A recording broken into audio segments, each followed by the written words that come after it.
დღესვე ბიძინა ივანიშვილის ტელეხიდი ჰქონდა რეგიონებთან ხაზზეა საქართველო ამჯერად კოალიციის ლიდერი ადიგენს, ასპინძას, ბორჯომს, თეთრი წყაროსა და გარდაბანს პასუხობდა. რეგიონების გარდა შეკითხვები დაისვა ცხელი ხაზისა და სოციალურ ქსელ Facebook-ის საშუალებითაც. რას ურჩევს ივანიშვილი მერაბიშვილს? შეექმნება თუ არა პრობლემები საჯარო მოხელეებს და შეიცვლება თუ არა მოსახლეობის სოციალური მდგომარეობა ივანიშვილის ხელისუფლებაში მოსვლის შემთხვევაში? კითხვა-პასუხი 2 საათს გაგრძელდა.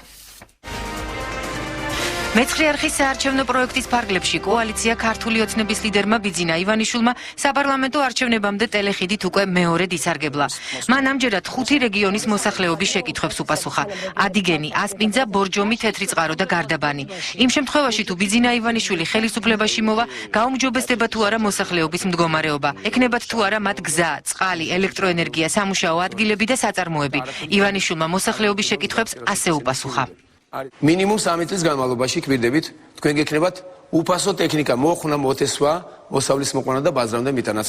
წყლის პრობლემაა მთელ საქართველოში, თამდე წყალს მიაქვს მთელი საქართველო. აი ესეთი ორგანიზატორია ჩვენი ხელისუფლება. არაფრის ორგანიზების უნარი არ აქვს და მთელი სოფელი ამიტომაც დაანგრიეს და მიწასთან გაასწორეს. რა თქმა უნდა, სარწყავის და სასმელი წყალიც იქნება ის პირველი პრობლემა, რომელსაც ჩვენ მყისიერად დავიწყებთ, როდესაც დავიწყებთ სოფლის მეურნეობის გამართვას და აუცილებლად უნდა გაეხსნას იმდენი მცირე და საშუალო საწარმო, სანამ არ დასაკეთება თქვენ რეგიონშიც და ისევ მთელ საქართველოში საქართველოს მოსახლეობა და არ მიიღებს ღირსეულ შემოსავალს. რეგიონების გარდა შეკითხვები დაისვა ცხელი ხაზისა და სოციალურ ქსელ Facebook-ის საშუალებით.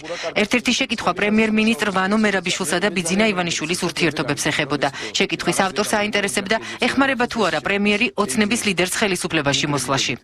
არაფერში შუაში არ არის ვანოს ნაირები ჩვენს გუნდში არ არიან მე-20 ადგილზეც კი და მსგავსები ჩვენ არ ახავს. ჩვენ გაცილებით ნიჭიერი და ძალიან გამოცდილი კადრი მოხავს და თქვენ ნახავთ როგორ მოემსახურებიან ისინი საქართველოს და ჩვენ სამშობლოს.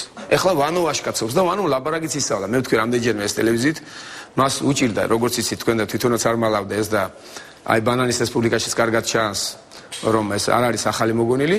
ვიღაცას უსწავლებია საუბარი ვანოსთვის, მაგრამ ისიც ესწავლებია რომ ცოტა ჭკვიანური აზრებია თქვა, იმდენ სისულელეებს საუბრობს. მოქალაქეებს ასევე აინტერესებდათ ივანიშვილის ხელისუფლებაში მოსვლის შემთხვევაში შეექმნებათ თუ არა პრობლემები საჯარო სამსახურში დასაქმებულ ადამიანებს.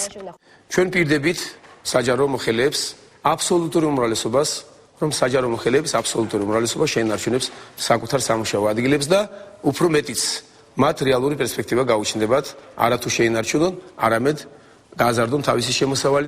ბიძინა ივანიშვილმა მისი დაცვის წევრ ბესო სურმავაზეც გააკეთა კომენტარი.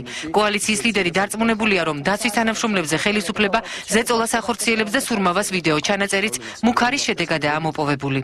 ეს ძალიან კარგი ადამიანია, მე მეგობრობდი მასთან, ყველა დაცვის წევრთან მეგობრობ. მთელი ჩემი დაცვა შოქშია, ვერ გაუგიათ რა ხდება და ძალიან დიდი ეჭვია, რომ ეს ისევ ხელისუფლების ახალი ფანდია. რაც შეეხება ჩანაწერებს, რა თქმა უნდა, სურმავა არაფერ შუაში არაა, ეს ჩვეულებრივი, ტიპიურია, რომ ისინი ყველაფერს უსმენენ, ყველაფერს იწერენ და ეს კომბინაცია გაკეთებულია ხელისუფლების მიერ. პროექტის ფარგლებში ტელეკომპანია მეცხრე არხმა ტელეხიდში მონაწილეობა საქართველოს პრეზიდენტ მიხეილ სააკაშვილსაც შესთავაზა, თუმცა პრეზიდენტის ადმინისტრაციისგან შეთავაზებაზე პასუხი ამ დრომდე არ მიუღია.